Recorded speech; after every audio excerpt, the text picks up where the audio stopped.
à tous et bienvenue à l'émission cette semaine dans d'Entrée. Chloé Lemont à l'animation aujourd'hui.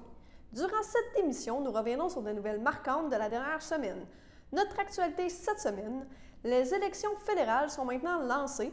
Nous avons donc rencontré Yves Perron, député bloquiste sortant de Berthier-Masquinongé à ce sujet. Par le fait même, plus tard dans la semaine, il a fait son lancement de campagne. François Legault, premier ministre du Québec, annonçait en conférence de presse la vaccination obligatoire pour le personnel de la santé. Le Grand Prix de Trois-Rivières avait lieu la fin de semaine passée. Dans la série Nissan volet Micra, le musée Gilles Villeneuve de Berthierville présentait deux voitures à la ligne de départ. Les deux pilotes, Nicolas Barrette et Marie-Soleil Labelle, ont fort bien représenté le musée Berthollet sur cette piste qui, en 1976, a fait découvrir le talent d'un certain Gilles Villeneuve. Voici une entrevue avec Marie-Soleil Labelle. Le IGA Famille Mondor de Berthierville a annoncé des travaux de rénovation totalisant un investissement de 2,5 millions. Nous nous sommes entretenus avec Jimmy Mondor, le propriétaire. La Société d'histoire de Lanoret a fait des dons de 250 livres au péché mignon de Lanoret le 22 août. La fin de semaine passée avait lieu l'inauguration des jardins alliés à la maison Rosalie Cadron à Lavaltrie. En fin de semaine dernier, Québec solidaire, Berthier a organisé un événement nommé Territoire et Solidarité à Sainte-Émilie de l'Énergie où notamment Catherine Dorion était présente. Donc, bonne émission à vous! Bon, on va commencer tranquillement avec, vous avez été nommé président de la campagne du Bloc québécois la semaine passée. Ouais. Donc, pouvez-vous d'abord me dire en quoi ça consiste, cette nomination-là? En fait, c'est, vous savez que j'étais président du parti lors de la dernière campagne électorale. Je l'avais fait un peu de façon informelle. Donc, le chef a décidé de renouveler le mandat. Fait que c'est une belle preuve de confiance. J'ai accepté avec grand plaisir. Le rôle, essentiellement, c'est d'être la courroie de transmission, le lien entre les différents candidats dans les différentes circonscriptions et l'organisation politique qu'est le parti. Donc, à des ajustements, s'assurer que tout le monde est au bon endroit, au bon moment. Et bien sûr, il y a aussi un aspect média qui vient avec ça quand il est des questions d'organisation de campagne. OK, parfait. Puis, qu'est-ce que ça représente pour vous d'être justement nommé à ce poste-là? Bien, comme je viens de le mentionner, c'est un bel honneur. Je considère que c'est une belle marque de confiance. J'étais très heureux quand Yves-François m'a demandé de répéter l'expérience et c'est avec grand plaisir que j'ai accepté. Là. Je pense que c'est un beau privilège. Les gens du caucus ont eu une réaction très positive aussi, donc c'est sûr que ça donne un petit pep avant le début de la campagne électorale de savoir apprécier de notre équipe, dans le fond. Puis là, justement, les élections fédérales ont été lancées dimanche. Oui. Qu'en pensez-vous? Je ne sais pas si vous pouvez me répondre. Bien, ce qu'on en pense, c'est qu'on ne devrait pas être en élection. On a été élu il y a 22 mois seulement.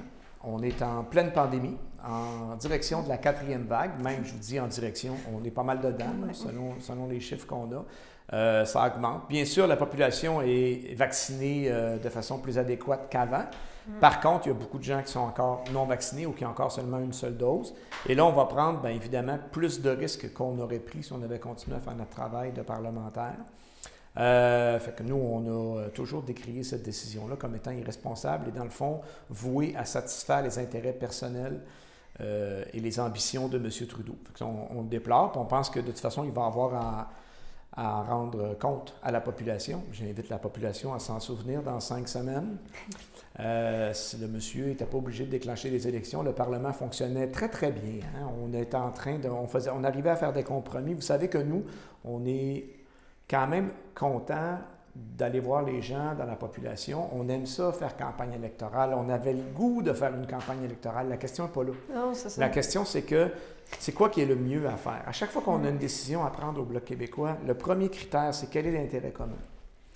Est-ce que c'est juste de faire ça? Puis après ça, on regardera si ça peut être rentable pour nous autres. Voyez-vous la distinction? Alors que le Parti libéral, j'ai l'impression que, est-ce que ça peut être rentable pour nous autres? Là? Il rentre au premier rang. Mais ça, je le déplore amèrement. Voilà. Effectivement, puis je pense que c'était 51% des gens qui ne voulaient pas d'élection. En plus, il y a eu un sondage à ce niveau-là qui se sont pas fiés à ça. Si on fait un petit vox pop sur la rue, d'après moi, c'est plus que 51%. Les gens n'ont pas le goût. En plus, on va un peu nuire aux municipales. Je trouve ça dommage parce que la démocratie municipale, c'est une démocratie des plus importantes parce que c'est la démocratie de proximité. Et on se trouve à leur manger du temps de campagne. Quand nous, on va terminer, il va rester un mois. Puis est-ce que la population va être tannée d'être en élection? Ça se peut, donc un peu moins attentive. Tous ces facteurs-là, c'est sûr que ce n'est pas des arguments en faveur de tenir une campagne électorale maintenant. Les dossiers ont été retardés. Les dossiers importants ont été retardés. Je pense entre autres à ma loi sur la gestion de l'offre, C-216, qui était présentée par Louis Plamondon, mon collègue de la Rive-Sud. Et on est en bonne voie de faire adopter ce projet de loi-là. On a obtenu que le gouvernement vote avec nous autres là-dessus, ainsi qu'une bonne partie, une minorité de conservateurs, mais quand même les conservateurs du Québec. On leur a tordu le bras en dernière minute et on les a eus. Mais là, il fallait que ça revienne au Parlement. Donc ça meurt au feuilleton. Ça, c'est une grande déception pour moi. Est-ce que moi, je suis persévérant? Oui. Est-ce que je vais recommencer? Vous pouvez compter sur moi. On va recommencer. On va refaire la même chose. Même chose pour ma pétition sur les berges. Vous savez que j'ai commencé une démarche. Je veux que le fédéral prenne ses responsabilités au niveau de l'aménagement sur les bords de la voie maritime du Saint-Laurent. On a plusieurs municipalités qui ont des problématiques vraiment importantes avec l'aménagement du territoire. C'est des coûts de plusieurs millions de dollars. Et c'est inacceptable que le fédéral ne prenne pas ses responsabilités. Bien, ça aussi, il va falloir que je recommence la démarche. Je recommencerai. Puis on a d'autres choses. On n'a pas réussi à faire adopter C10 pour la télécommunication. Vous êtes directement touché par ça. Effectivement. C'est plusieurs millions par mois que l'industrie de l'information québécoise perd parce que les conservateurs ont retardé indûment le projet de loi. Ça, c'est choquant. Donc, on a plein de choses qu'on a commencé, qu'on n'a pas terminées. On aurait pu continuer à travailler. Mais nous, on va voir les électeurs. On va les regarder droit dans les yeux, sans aucune gêne, puis on va leur dire, en 2019, on a dit qu'on allait porter votre voix sans aucun compromis, puis qu'on allait faire une différence. Je pense que c'est ça qu'on a fait. Excellent. Puis justement, ça va être quoi la suite pour vous là, dans les prochaines semaines qui s'en viennent? Bien là, on fait campagne. Là, on est en train de terminer. J'ai donné un bon coup de main à l'affichage avec mes bénévoles. Je trouve ça important, moi, que le candidat mette la main à la pâte. Là. Je suis un gars qui aime quand même travailler physiquement, là, puis prendre l'air. Donc, c'est le fun. Puis on a eu une belle réaction. Les gens klaxonnent. Okay. On a beaucoup de gens qui faisaient en passant. Ça donne un petit boost d'énergie. Je vous invite à continuer à faire ça si jamais vous voyez des bénévoles sur le bord de la route. Moi, vous risquez de me voir moins. Là. Je vais me faire plus discret sur l'affichage. Mais on achève quand même de couvrir l'immense territoire des 36 municipalités. C'est quand même beaucoup à afficher en 24 heures. C'est peu. C'est difficile. Là. On a une belle équipe, mais quand même. Donc, il faut faire attention aux accidents aussi. Je rappelle à tout le monde de faire attention. J'ai un bénévole qui a fait une petite chute hier. Il n'y a pas de conséquences négatives, mais quand même, il faut faire attention à notre monde. Donc, allez pas trop vite. Puis, pas monter trop vite. Je parle même de façon transpartisane là, aux bénévoles des autres formations politiques. Faites attention à vous. Et puis, l'important, c'est d'arriver dans 35 jours, 34 maintenant. Oui. Parce que hier, il en restait 35, aujourd'hui, il en reste 34. D'arriver tous en santé et d'exprimer un choix clair à la population, un choix clair au gouvernement Trudeau. On n'est pas content que vous ayez déclenché les élections. Et on va vous garder minoritaire, parce que quand vous êtes minoritaire, vous prenez des meilleures décisions, parce que quand vous êtes minoritaire, vous êtes obligé d'écouter les propositions de l'opposition. Et on s'est toujours fait un honneur d'être un parti d'opposition qui fait des propositions. Pas juste un parti qui se lève et qui dit que le gouvernement est pourri. C'est facile de faire ça. Nous, on se lève, on analyse la situation et on dit, écoutez, nous, on pense plutôt que voici ce qu'on devrait faire. Qu'est-ce que vous en pensez? Puis on trouve des choses qui ont de l'allure. C'est comme ça qu'on a amélioré nettement la subvention salariale. Nous, on pensait que c'était bien beau voter la PCU au départ. D'ailleurs, il serait temps de la revoir, la PCU, parce que ça nuit à l'emploi présentement. Là. C'est prolongé par décret, c'est pas correct. On devrait être rappelé au Parlement pour discuter ça, mais à la place de ça, on fait une campagne électorale. Ça s'enlève pas avec la campagne électorale, celle-là? Non, c'est ça. Et il a prolongé jusqu'au mois d'octobre. Donc, pour être sûr que les gens aient un chèque avant le vote, là. Bon. Mais c'est une mesure qui était essentielle au départ. Je ne veux pas être mal perçu, je ne veux pas que les gens pensent que j'étais contre, mais rendu au moment où on est, là, et à l'accalmie, puis qu'on peut commencer à travailler, je pense qu'il faut moduler davantage cette mesure-là. Donc, c'est nous qui avons insisté pour que ce soit incitatif au travail, et après ça, c'est nous qui avons insisté, je fais des grandes parenthèses, je reviens à la subvention salariale, c'est nous qui avons insisté sur l'importance de maintenir le lien entre le travailleur et son employeur. Ça a été une clé, puis tous les entrepreneurs qui ont pu en bénéficier, parce que certaines entreprises n'ont pas pu, Malheureusement, on a travaillé fort pour que tout le monde le puisse, mais il est resté des exceptions. Mais ceux qui en ont bénéficié ont tous dit que c'était une mesure qui avait été vraiment positive. Donc, c'est une belle fierté aussi pour nous. Quand je vous dis qu'on fait un travail constructif de façon non partisane, ça peut ressembler à ça. Mais écoutez, on va maintenir la ligne. Là, d'ailleurs, on devrait commencer à faire des points de presse à chaque semaine. Donc, on a l'habitude de faire une conférence de presse par semaine à peu près, avec une thématique. Donc là, on va insister d'abord sur ce qu'on a fait depuis 22 mois. Et je vous dis, moi, qu'en 22 mois, on a fait beaucoup. Je suis impressionné quand je regarde la liste des accomplissements qu'on a pu. Juste la protection de la langue française, comment le français est devenu un sujet important au Parlement canadien, alors que personne n'en parlait depuis des années quand le Bloc québécois n'était pas là. C'est ça la différence, d'avoir un parti reconnu avec une forte réputation. Et on obtient des gains, entre autres les transferts sur les garderies. Vous savez que le Canada veut partir son programme de garderie. Grand bien leur en face. On n'est pas là pour nuire au Canada, on est là pour défendre le Québec. Par contre, on a insisté et on a dit, ça prend un transfert des sommes avec aucune condition. Et là, on l'a eu. La demande de Québec, c'était 6 milliards. On nous a garanti le 6 milliards. Donc ça, c'est des choses qu'on a à la veille d'une élection, pendant un gouvernement minoritaire, avec 32 députés bloquistes. Un gouvernement libéral majoritaire, sans formation bloquiste forte, je vous garantis que ça, on n'aurait pas le même résultat. Donc, on est bien content du travail qu'on accomplit. Puis j'invite les gens à considérer l'importance de notre rôle. Parfait, merci. On va les inviter à voter le 20 septembre. Absolument. C'est important qu'on soit là, qu'on soit à l'affût. Vous avez vu pendant le mois de juillet ce que le gouvernement a essayé de nous passer au niveau des pesticides, des herbicides, des fongicides, n'eût été de la vigilance des oppositions, mais aussi beaucoup de la société civile. Ce serait passé. On a gagné, mais ils ont reporté au printemps. Mais pour continuer la lutte au printemps 2022, il faut être là au printemps 2022. Alors, je vous énumère des raisons qui font en sorte qu'on a besoin encore d'avoir un Bloc québécois fort, un Bloc québécois qui porte la voix et les valeurs du Québec. Au niveau de cette nouvelle-là, les fongicides, herbicides, et ainsi de suite, là, je veux juste faire une petite parenthèse sur la réciprocité des normes. Parce que vous avez sûrement tous remarqué que tout le monde au Québec, tout le monde ne voulait pas de ce changement-là. Personne ne le voulait. Alors pourquoi augmenter les quantités de pesticides et de traces d'herbicides dans les petits fruits et dans les récoltes? Peut-être pour importer encore un peu plus du n'importe quoi. Et ça, c'est un des chevals de bataille que je vais mener, que je vais prendre de front. En fait, j'ai commencé, c'est du très long terme. 20 mois, c'est pas assez, mais il faut travailler ça. Il faut cesser de laisser entrer chez nous des produits qui ne respectent pas des normes que nous, on demande à nos producteurs qui sont ici. Il y a une injustice là-dedans qui n'a pas de bon sens, puis les gens, les Québécoises, les Québécois veulent des produits de qualité dans leurs assiettes.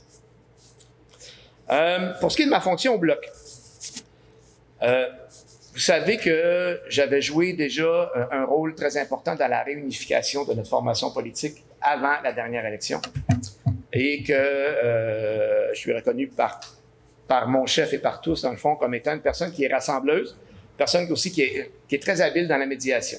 Et c'est pour ça, je pense que le chef m'a demandé, encore une fois, d'œuvrer à titre de président de campagne.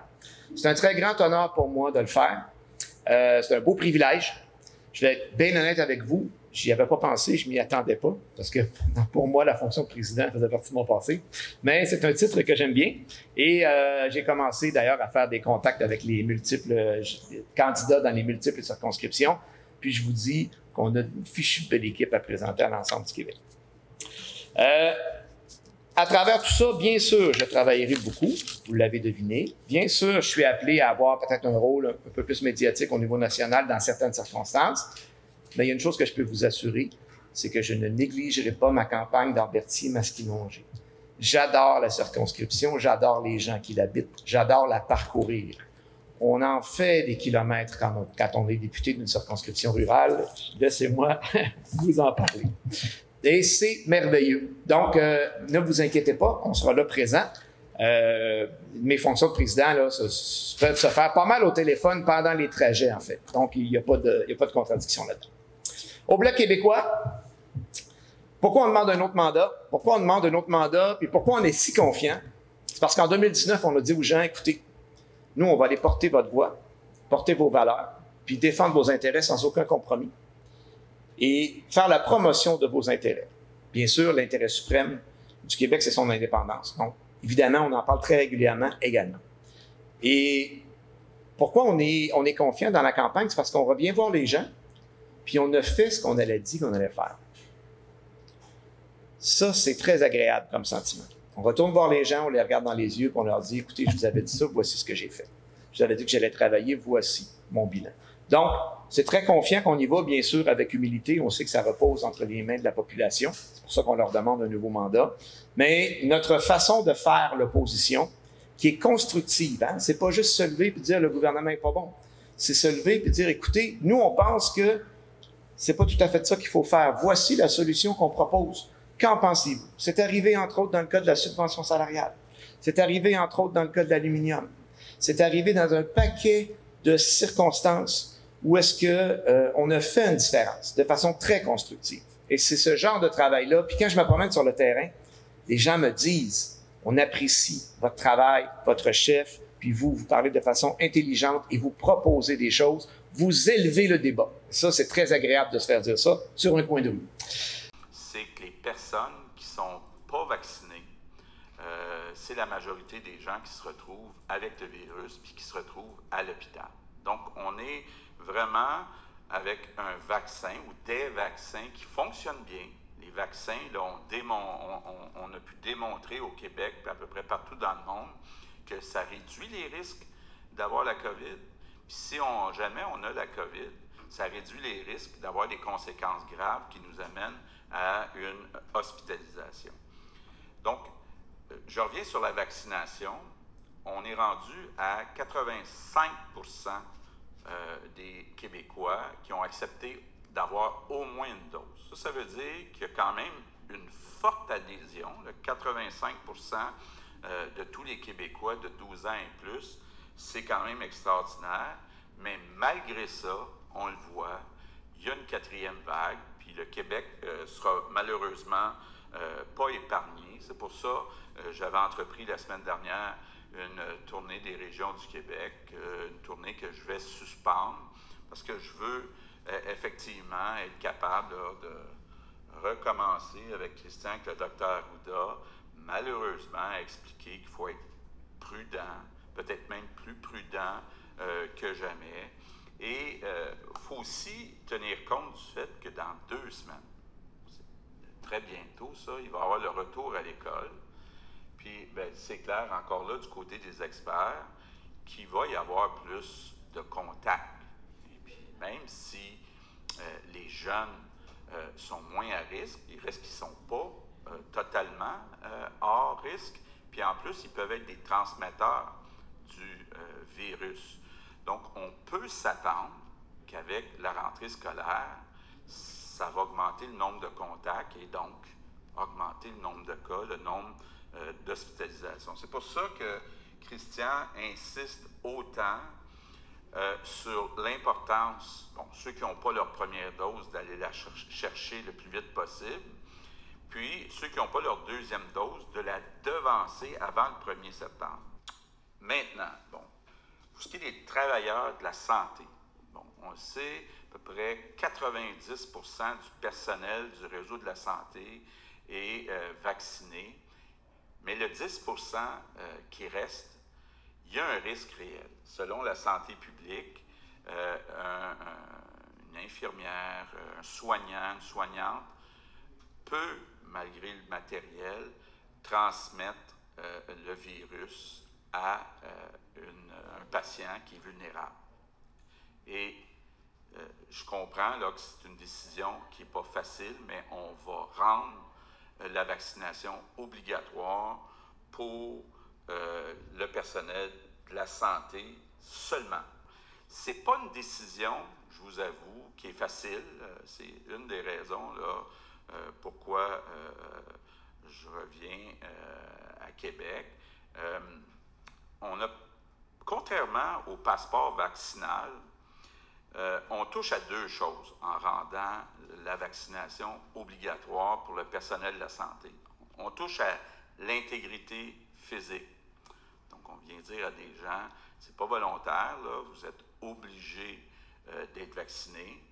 Puis on touche aussi au droit du travail, parce qu'on vient dire à des gens, si vous n'êtes pas vacciné, vous ne pouvez pas travailler. Donc, c'est pas banal, et c'est pour ça qu'on a parlé avec les partis d'opposition, puis on souhaite, dès la semaine prochaine, en commission parlementaire, d'être capable d'entendre différents groupes, différentes personnes, donc avoir une consultation, une discussion, un débat sur la vaccination obligatoire, autant du côté de notre proposition, c'est-à-dire le personnel soignant, que du côté des enseignants puis des autres employés, entre autres les employés de l'État qui sont en contact avec des citoyens. J'étais avec Marie-Soleil Labelle, équipe de course du musée Gilles Villeneuve dans la série Nissan, Micra, le volet Micra. Grand Prix de Trois-Rivières, 51e édition, un peu spéciale.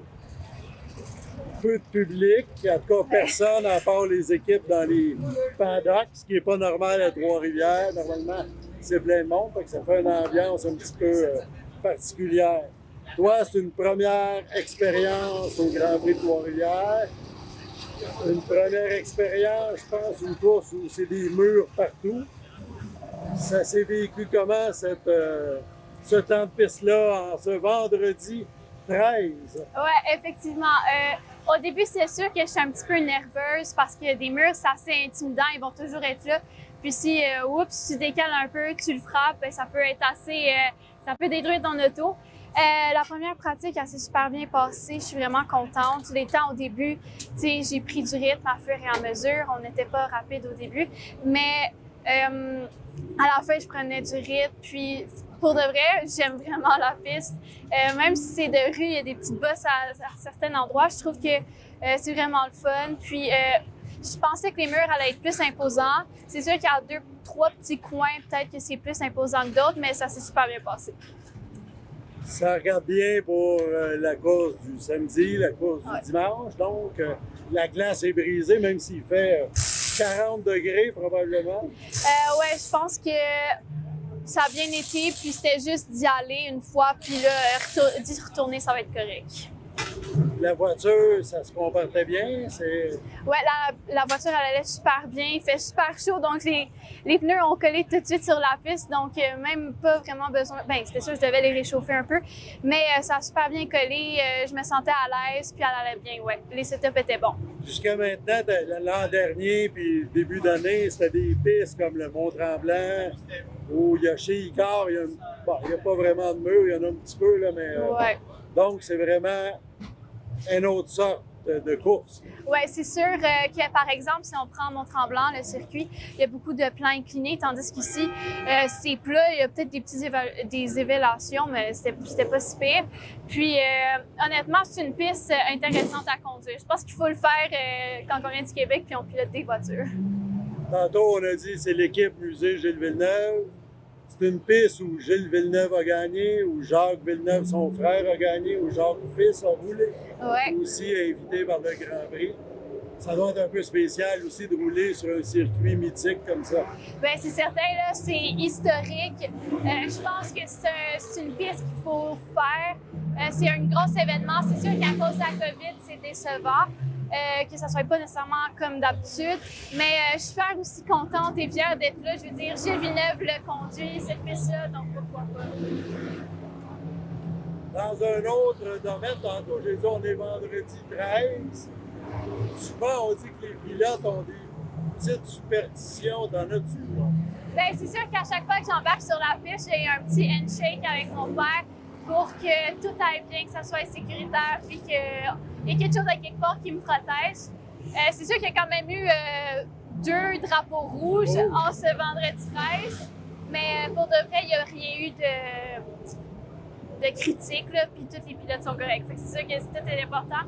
Puis pour le rituel, ben, c'est vraiment ça avec mon père. Là, je suis content de te côtoyer pour cette journée du vendredi 13 aux courses. Je pense qu'on a à date une belle journée, même si on aurait aimé ça qu'il y ait des spectateurs, mais ça sera pour l'an prochain. Oui, c'est sûr. En espérant que l'année prochaine, ça va bien aller. on est beaucoup de pilotes, fait qu'il y a quand même de l'action. Au moins aussi, c'est diffusé en direct sur Facebook et tous nos courses. Donc, au moins, on peut les regarder comme ça. Oh, ben merci, puis bonne chance pour le reste. Merci beaucoup.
On réinvestit le magasin depuis, je ne me trompe pas, c'est 15 ans à 17 ans qui est installé ici.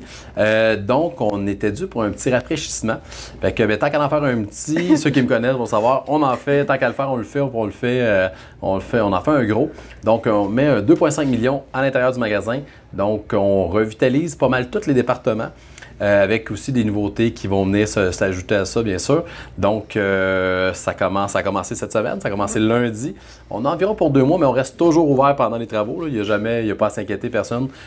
Donc, on reste toujours ouvert. Les travaux se font de nuit, donc ça se fait super bien.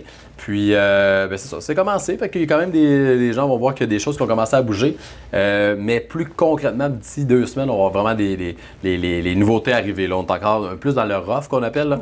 Puis, des prochaines semaines, 2 semaines environ, là, on retourne dans le concret. Les nouvelles choses vont arriver. Puis, tout ça va se finir début novembre. Donc, on va être prêt pour la période des fêtes. On va avoir un magasin super beau. Je pense que les gens vont être super contents. Ouais. Est-ce qu'il y a un agrandissement ou c'est vraiment la même surface? C'est juste que vous faites... On garde la même surface. Dans le fond, un peu les travaux, ce qui va se passer, c'est que tous les meubles des départements sont changés. Donc, la fruiterie, la boulangerie, on améliore tous les équipements. Donc, ça sera pas mal plus beau. Dans les mêmes choses côté, il y a des nouveaux frigos, il y a des trucs comme ça qui arrivent. Le décor est refait, c'est repeinturé à grandeur. Puis, les nouveautés, c'est ça ce qui est intéressant. On aura une boutique santé Rachel Berry. Pour les gens qui ne connaissent pas ça, c'est une boutique santé. Donc, tous des produits naturels, beaucoup des suppléments, des trucs comme ça. C'est de plus en plus populaire. Les gens font de plus en plus attention à leur santé. Donc, dans la région, il n'y en a pas beaucoup. On a un à Joliette avec un IGA de la famille Crevier. Sinon, il n'y en a pas vraiment d'autres. Ça va du côté de Terrebonne, je pense, les plus proches. Sinon, donc, les gens vont avoir toute cette gamme-là. On va avoir aussi, ça, c'est mon dada. Ceux qui le savent, je suis partenaire aussi de Beigne Dantin. Fait qu'on va avoir la première boutique, la première succursale de beignes Dantin à l'intérieur du IGA. Donc, vous allez pouvoir avoir les beignes chauds directement live sur place. Donc, c'est le premier concept qu'on fait. C'est d'ici à Berthierville. C'est sûr que c'est d'ici que ça vient. Le beignes Dantin reste ouvert, la boulangerie, tout ça. Donc, mais c'est juste qu'en faisant votre épicerie, ben là, vous pouvez commander les beignes chauds directement sur place. On a un fumoir aussi qui s'en vient, des trucs qu'on n'avait pas avant. Un fumoir. On va avoir beaucoup plus de produits bio, sans gluten, keto. On va avoir vraiment, avec le Rachel Berry, ça vient bien se marier, tout ça. Donc, on va avoir tous ces produits-là en nouveauté. Puis, d'autres trucs comme ça là, qui se rajoutent, d'autres nouveautés, je peux pas tout dire, mais des trucs comme ça. Donc, on est super contents, super fiers. Puis, vous allez voir ces changements-là arriver au fil des semaines. Mais officiellement, là, ça sera début novembre que tout ça va être complété. Alors, je dois vous dire que la Société d'Histoire a 50 ans cette année, enfin en 2022. Et puis, ce qui est arrivé à la fermeture des collèges classiques, on nous a donné beaucoup de livres et aussi on reçoit des dons continuellement. Et là, on est rendu au point où il n'y a plus de place. Alors, on a fait 25 boîtes de livres à donner, de tout genre. Et ce qu'on a fait juste avant la pandémie, on a envoyé à tous nos membres la liste, parce qu'on a fait une liste de tous ces livres-là.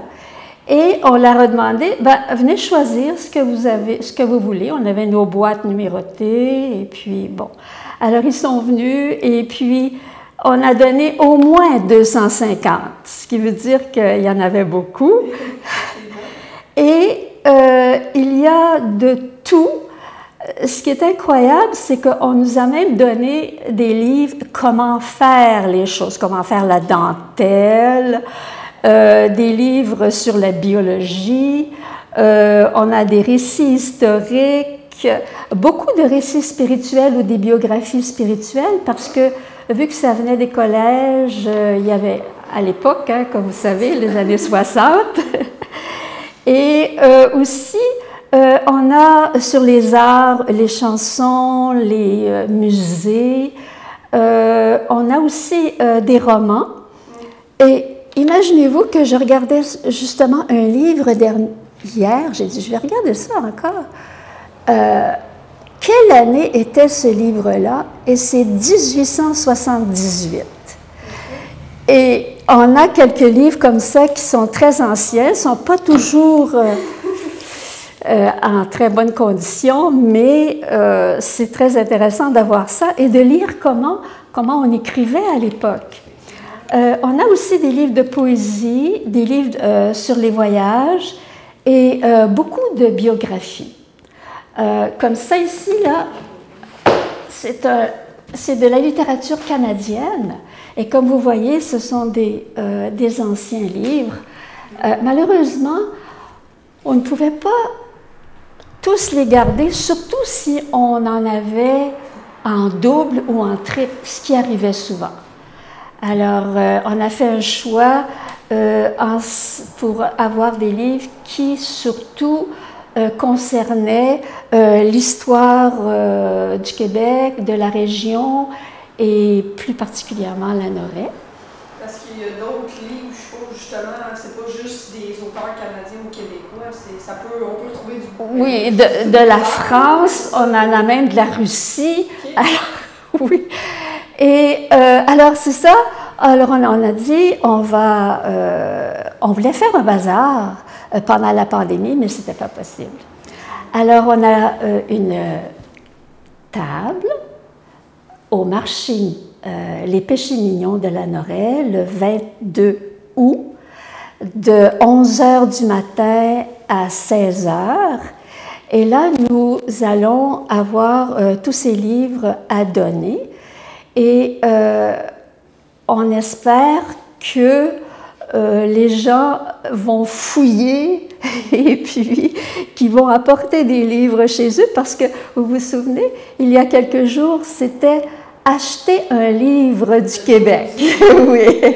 Alors, on a beaucoup d'auteurs québécois ici. Alors voilà, c'est une expérience, on n'a jamais fait ça auparavant.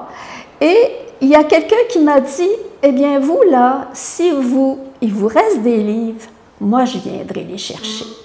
Alors ce qui fait qu'on aura de la place pour... parce qu'on a beaucoup de documents qui sont entreposés, et puis évidemment, il y a toujours une limite d'espace. Hein? Alors, parce que là, on a des fonds pour certaines familles, et on a aussi nos archives. Là, on a à peu près 6 à 7 tiroirs, mais à un moment donné, il faut en mettre, oui, dans la voûte, oui. Alors voilà, c'est ça, ce sont nos livres que nous sommes prêts à donner. La Société d'histoire de la Noret. Parfait, puis juste... Chers élus, les partenaires, les invités, c'est grâce à l'aimable invitation de Mme Le Mercier qu'il me fait plaisir aujourd'hui de participer à votre activité. On est tous fiers à la MRC de pouvoir compter sur un organisme tel que la Maison Rosalie-Cadron et on vous en remercie. Son conseil d'administration et sa direction investissent beaucoup de temps et d'énergie afin d'offrir à la population un divertissement de qualité. La maison Rosalie Cadron se distingue par la façon dont elle fait rayonner nos différents patrimoines, qu'ils soient architecturaux et vivants, mais aussi artistiques. Les jardins et allées dévoilés aujourd'hui deviennent un complément extraordinaire pour les visiteurs de la maison. On parle d'un lieu attrayant et agréable où il fait bon se ressourcer, comme aujourd'hui, tout en profitant de bienfaits éducatifs. Félicitations aussi à Mme Marie-Odile Lebeau, ainsi qu'à tous les partenaires qui ont participé à cette initiative. De notre côté, les élus du Conseil de la MRC, nous nous réjouissons que le programme d'aide aux collectivités rurales ait pu contribuer à cette réalisation. Par contre, je dois également ajouter que l'attribution du soutien financier est aussi rendue possible par une entente liant la MRC au ministère des Affaires municipales. En terminant, je puis vous assurer que la MRC est enchantée par les idées et les actions mises de l'avant par la maison Rosalie Cadron. Vous en êtes sincèrement remerciés. Alors, bonne fin de journée, bonne journée tout le monde et profitez du soleil. Merci beaucoup. Bonjour tout le monde. Oui, effectivement, ça fait vraiment plaisir d'être ici pour inaugurer les jardins de Rosalie Cadron. Je vous dirais que surtout en présentiel, mon Dieu que ça fait du bien de voir des gens. C'est incroyable. Sophie, on se répète souvent, mais c'est incroyable le travail que tu fais, toi, ton conseil d'administration, puis tous les bénévoles, pour à chaque année essayer de vous réinventer. C'est incroyable. Vous voulez dynamiser la maison Rosalie Cadron. Vous réussissez tout le temps, vraiment. Bravo à toi et ton équipe. C'est incroyable. Oui, oui. À tous les ans, il y a quelque chose de nouveau. Elle ressort des sentiers battus pour vraiment garder vivante la maison Rosalie Cadron, vraiment. On apprécie beaucoup. Artiste et agronome, je ne me trompe pas. De formation, mais je ne tiens pas mon adhésion. Il faut le dire. Madame Lebeau, bravo, vraiment bravo pour vous, votre équipe. Vraiment beau travail, ça va être très beau et beaucoup de pérennité aussi dans ce genre de projet-là, c'est vraiment agréable.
Donc, je me présente. Je m'appelle Amélie Drainville. Je suis porte-parole et coordonnatrice de Québec solidaire Berthier. Ça me fait vraiment plaisir de vous accueillir ce soir. Merci. Donc, c'est moi qui vais vous accompagner ce soir lors de cette magnifique soirée. Tellement contente de vous voir nombreuses et nombreux pour cet événement pour lequel on a travaillé tellement fort. Puis je pense qu'il va être un beau succès, puis plein de beaux artistes ce soir qui sont là pour performer pour vous. Donc, très contente d'être là. Donc, je voulais vous dire en démarrant que vous êtes un peu loin. Fait que si jamais, il n'y a aucune obligation, mais ce soir, si vous vous sentez dans l'énergie de Sainte-Émilie, vous pouvez vous avancer et occuper le devant de la scène. Donner de l'énergie à nos artistes, mais tout est sans obligation, donc allez-y comme vous le sentez. Donc, j'aimerais ça aussi commencer en vous disant, d'abord, bienvenue à Territoire et Solidarité, et en vous disant, bien entendu, qu'on se trouve dans le Nitaskinan, territoire non cédé de la nation Atikamekw. C'est important de le reconnaître. J'aimerais vous introduire un peu pourquoi on a fait cette soirée-là, Territoire et Solidarité. En fait, l'idée de base derrière cet événement-là, c'était vraiment de se mobiliser et de tisser la solidarité par l'art. Donc, ce qu'on se disait, c'est qu'il me semble Berthier, la circonscription, puis la Naudière en général, c'est vraiment un terreau fertile pour les artistes engagés. Puis on en a la preuve ce soir avec le line-up qu'on vous a préparé. Puis aussi, vous le savez, là, il y a des luttes qu'on mène présentement dans la région pour protéger nos forêts, contre la mine de Nouveau-Monde Graphite, contre l'extractivisme en général. Donc, oui, c'est gentil. On mène ces luttes-là avec plein de groupes citoyens, avec vous autres, puis on s'est sûrement croisés déjà dans une manif. Fait que les deux ensemble, artistes engagés puis lutte, on s'est dit, pourquoi pas mêler ça autour d'une soirée artistique pour se mobiliser autrement. Puis bon, vous n'êtes pas sans savoir qu'à Québec solidaire, on a une députée qui a comme un profil un peu artistique. Fait qu'on s'est dit, pourquoi on n'irait pas là, tu sais? Fait que c'était un peu ça l'idée. Puis, l'autre élément que je peux apporter pour expliquer l'essence de la soirée, c'est aussi qu'on a une espèce de désir brûlant, puis une nécessité de se réapproprier les mots. Puis, pour vous expliquer un peu ça, je vais vous parler rapidement d'une conférence que j'ai écoutée récemment d'Aurélien Barrault, que vous connaissez peut-être, un militant français qui est astrophysicien, qui a en tout cas plein de diplômes, puis militant entre autres pour la crise climatique. Puis il expliquait, tu sais, la science, c'est vraiment utile pour comprendre des phénomènes. L'effondrement de la vie sur Terre, le climat, la pollution, la déplétion des ressources, tout ça, la science est utile. Mais la science, elle donne pas la direction. Puis ce qui peut donner la direction, c'est la poésie. Puis, pour lui, la poésie, c'est pas écrire des vers langoureux sur le bord d'un ruisseau. Pour lui, la poésie, c'est la compréhension du problème, la capacité de tout déconstruire, de tout remettre en cause. C'est travailler la syntaxe, travailler la grammaire, travailler l'architecture même du langage. Puis dans sa conférence, il disait, moi, là, je suis fou de rage de voir que des mots comme la croissance, ça veut juste dire la croissance du PIB. On s'est fait voler les mots. Parce que la croissance, ça a été accaparé, usurpé par des gens qui ont un agenda d'annihilation de la vie. Alors que la croissance, ça pourrait être la croissance de l'amour, la croissance de l'entraide, la croissance de la solidarité, la croissance de l'intelligence, la croissance du nombre de députés solidaires à l'Assemblée nationale. Il n'a pas dit ça, là. Ça, je l'ai comme un petit peu rajouté. Mais il dit... Je suis fou de rage parce qu'on s'est fait voler les mots par une bande de fous furieux. Puis il y a un travail poétique à faire pour se les réapproprier. Fait que je trouvais ça vraiment beau, puis je trouvais que c'était exactement ça l'essence de notre soirée. Donc, voilà. Tu sais, des fois, il y a du monde, on parle à du monde, on parle de la protection du territoire, puis il y a certaines personnes qui nous regardent comme si pour eux ça veut rien dire. C'est pas important, c'est pas... Ça vient pas les chercher. Puis ça serait long de leur expliquer pourquoi on aime le territoire. En fait, pourquoi on veut protéger le territoire? Pourquoi on n'est pas juste enthousiaste avec tous ceux qui parlent d'exploitation, d'extractivisme, tout ça? Pourquoi on veut garder le territoire comme il est là? Puis j'ai une petite théorie là-dessus, qui est partagée par bien du monde. C'est qu'on est le territoire. On est fait du territoire dans lequel on a grandi, on est fabriqué des quartiers qui nous ont vu jouer avec nos amis, des villages où est-ce qu'on a joué, où on a aimé. Le territoire nous fabrique. T'sais, on serait-tu québécois s'il n'y avait pas la première neige une fois par année? On serait-tu québécoise s'il n'y avait pas les framboises, s'il n'y avait pas les oies 2 fois par année, s'il n'y avait pas la noirceur pesante de l'hiver, la blancheur éclatante quand il vient juste de neiger, etc., etc., etc. Ce territoire-là, c'est nous. Et nous, ensemble, peu importe ce qu'ils diront, ceux qui disent « Ouais, mais là, la culture aujourd'hui, soit c'est plus important, ou bien on peut plus vraiment parler au nous, parce que moi, je suis pas comme tu dis qu'on est nous, fait que donc je me sens exclue, fait que là, on peut plus parler au nous parce que ça n'a pas rapport. » Non, peu importe ce qui arrive à notre culture, ce territoire-là Et ce climat-là va continuer de nous transformer puis de nous faire collectivement, parce qu'on est tous les uns à côté des autres sur un même territoire. Puis c'est d'autant plus vrai dans un quartier ou dans un village. Peu importe ce qu'ils vont faire à notre culture, il va toujours y avoir cette recréation-là constante de la culture par les éléments qui nous transforment, les lieux qui nous transforment. Puis je pense que c'est pour ça que ceux qui se battent pour la protection du territoire le font, parce que quand c'est le territoire qui est attaqué, c'est nous qui sommes attaqués. C'est ce que nous sommes, nous, ensemble, qui sommes attaqués. Il faut libérer le temps qui est capté par ceux qui veulent nous voir produire pour eux. C'est la seule richesse qu'on a. En libérant notre temps, en passant du temps ensemble, même si on est gêné, même si on ne sait plus trop comment faire. Il y a des belles initiatives, le marché public aujourd'hui. C'est ce genre d'affaires-là où des gens vont juste être là ensemble puis passer du temps.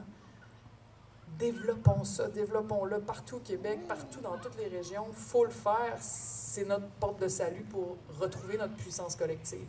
Puis notre puissance collective, quand on va la retrouver, on va la sentir, là, on le sait. Tu sais, quand une classe de secondaire se met à rêver de virer le prof, là, parce qu'ils ne l'aiment pas, puis qu'ils se mettent à être tout le monde ensemble, à être chien avec le prof, là, la peur disparaît. C'est pas fait pour le prof, là, mais la peur disparaît. Puis tout à coup, se faire punir, bof, c'est pas grave, on est ensemble, tu sais. Ben, quand le prof, c'est un système économique qui veut nous enlever ce qu'on a de plus cher au monde, tu sais, ça serait le fun de leur retrouver ce sentiment de puissance-là. Dès qu'on va le ressentir, dès qu'on va le reconnaître, il n'y aura plus rien pour nous arrêter. Fait que c'est ça qu'il faut faire. Se retrouver et retrouver le temps. Je termine ce petit discours. Tantôt, je vais venir vous faire un petit slam, un poème, mais en vous disant que le système politique dans lequel on vit, il est vraiment pas adéquat, il est vraiment pas impressionnant, il est vraiment pas à jour, mais le Parlement, l'Assemblée nationale, avec tout ce que ça a de plate, puis de bois mort, puis de... ça a une valeur symbolique aux yeux des Québécois, qu'on le veuille ou non. Les gens disent qu'ils ne croient plus, trouvent que c'est de la merde, mais quand il se passe de quoi là, ça fait un effet. Quand il se passe de quoi de révolutionnaire là, ça instille instantanément un espoir, puis une force, puis une énergie dans les gens. Sol Zanetti puis moi, on l'a senti le soir de notre élection à Québec, il y avait...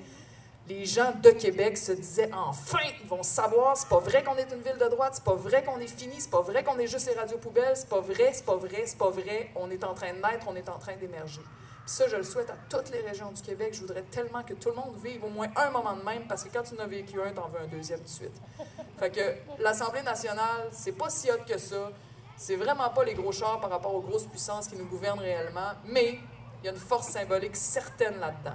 Puis quand des gens comme nous réussissent à gagner des points là, dans la cour de... je dirais pas dans la cour de l'ennemi, mais pas loin, là, l'Assemblée nationale, quand on réussit à gagner des batailles là, ça fait du bien en esti, puis ça se distille dans le monde, puis ça donne de l'espoir, puis ça fait bouger, OK? Vaste bunker, gros bulldozer, elle ne l'avait pas vu venir. La foi aveugle les empires. Ce sont les bruits forts du moteur qui soudain firent battre son cœur. Elle se leva, cria un peu, mais dans un élan désastreux, marcha sur elle et sur l'amour.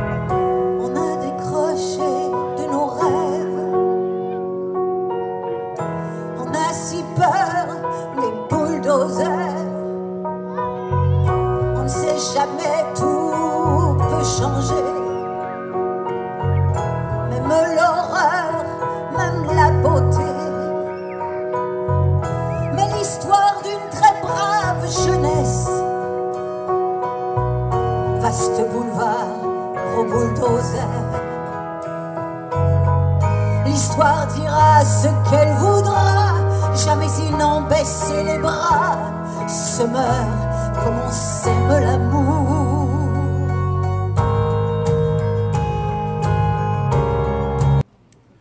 Le gris du clocher se confond à celui du ciel. Le pain gris dans son coin les regarde de loin. À bout de souffle, une fatigue oubliée refait surface. La job a appelé pendant que l'amour passait. La scène a été coupée. Un couple de canards malards est passé sous mon nez. Et voici maintenant le rat musqué qui traverse la rivière du Nord, tout près du centre-ville de la Sarre. La promenade du centenaire. Si l'on mettait le temps du plastique en musique, ça ferait une marche funèbre aux accords pathétiques. Sale temps sur la planète, le bordel est pogné. On a pollué l'air et le temps s'est détraqué. Un continent de plastique flotte dans l'océan. Au concours des polluants, le pétrole est gagnant. Les forêts partent en feu, les nappes phréatiques baissent, les mers montent et les territoires disparaissent. Les exilés climatiques se jettent sur les mers, cherchant de par le monde un avenir plus vert. Pendant 100 ans, on a fait un gros parti. Méchant lendemain de veille, on a presque tout détruit. Être accro au plastique nous fait vivre un calvaire. On infecte la terre, la mer, la chaîne alimentaire. L'auto-solo est une totale aberration. L'histoire et nos enfants nous jugeront sévèrement. Des rayons ensauvagés, métissés serrés, échappés de la matrice, nous sommes le feu prométhéen. En somme, nous sommes les derniers humains. Vivons dans la joie contagieuse! Ouais! Sur un territoire, une terre sacrée qui n'appartient ni à nous, ni à personne. La nature qui reprend ses droits. Voilà ce que nous sommes! Yeah! Point numéro 2. Nos 3 seules revendications sont la vie avec un grand V! Ouais! La paix avec un grand P! Ouais! Et l'amour avec un grand A! Ouais! Donc, en d'autres mots, tout ce qu'aucune institution jamais nous offrira. C'est pourquoi, à présent, nos pourparlers se font directement avec l'univers! Ouais! Et nous refusons toute autre version aseptisée, rapetissée ou programmée de l'existence. C'était une période pas tout à fait normale. Ça se passait à Montréal. J'avais un gratouillement dans les amygdales.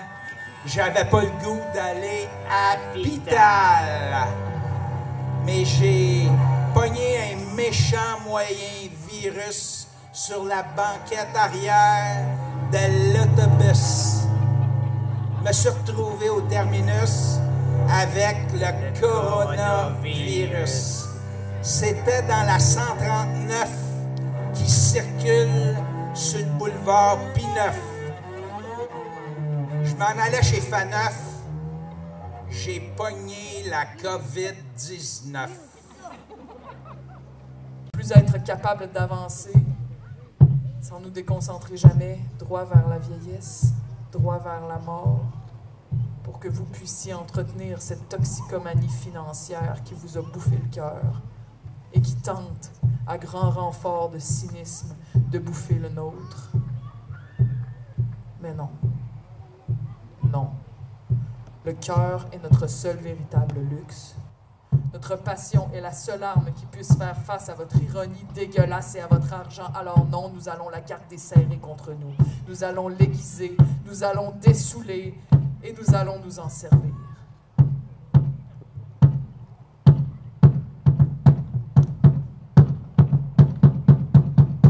C'est quoi le plan? C'est quoi votre plan? Seront-ils nombreux à demander? Et nous leur répondrons ceci. Chut. Relax. Respire. Commence par sentir ça. Ne formule rien. Pas d'action forcée. Sois patient. Écoute. Tu penses que ta boussole en dedans est détraquée, mais non. Elle n'a jamais cessé de chuchoter. Tout ce temps-là, elle te parlait tout bas, et pour l'entendre, c'est facile. éteins les haut-parleurs, éteins les écrans, puis surtout, cesse toi-même d'émettre. Lève la tête, le feu, les humains, les sourires, les chants. Écoute ce que ça fait quand ça arrive ici. C'est l'histoire d'une toute petite femme. Vaste forêt, gros bulldozer. Elle ne l'avait pas vu venir. L'amour aveuglait son empire. Ce sont les bruits forts du moteur qui soudain firent battre son cœur. On se cacha, ferma les yeux, mais tous les arbres d'espoir si vieux tombaient comme on tombe de l'amour. C'est au procès qu'il déclara: c'est le soleil, je ne l'ai pas vu, mais tout le monde le savait. Il mentait, avait marché dessus. Laissez-nous vouloir encore, laissez-nous y croire plus fort, laissez-nous vouloir encore, laissez-nous rêver plus fort. C'est l'histoire d'une très brave femme. Merci, on se retrouve la semaine prochaine pour une autre émission de cette semaine dans Dautré et pour de nouveaux reportages. Ne manquez pas nos bulletins de nouvelles tous les jours à compter de 18h et en reprise à 12h30. Donc merci, bonne semaine à toutes et à tous.